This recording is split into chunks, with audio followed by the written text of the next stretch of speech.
ઘમાસું જોયા કરે એવું ઘમાસાણ યુદ્ધ કર્યું આ બેદરજીએ, અને લૂંટારાઓ ત્યાંથી ભાગી ગયા હથિયાર મૂકીને. કઈક લૂંટારાઓ મરણને ભેટ્યા અને બેદરજી સંઘારે એ કન્યાનો કબજો લીધો.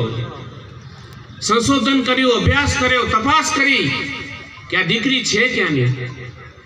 તો એ દીકરી ગુંદિયાળીની દીકરી, અને ગુંદિયાળીના શાસક તમાચીજી ધલ હતા.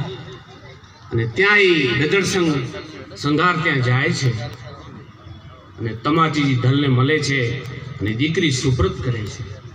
તમાચી ધલ પોતે પરાક્રમી હતો, શૂરવીર હતો, ભડનો દીકરો હતો, અને એનું સન્માન કર્યું.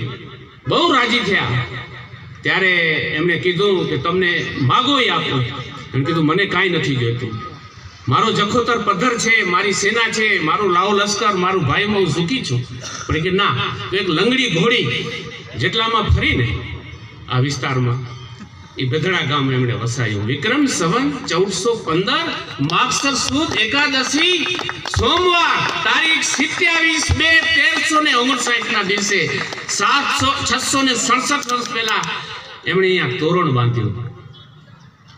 એની પરાક્રમની વાતો કરવા માટે અમને ઘણો સમય જોઈએ, ઘણો બધો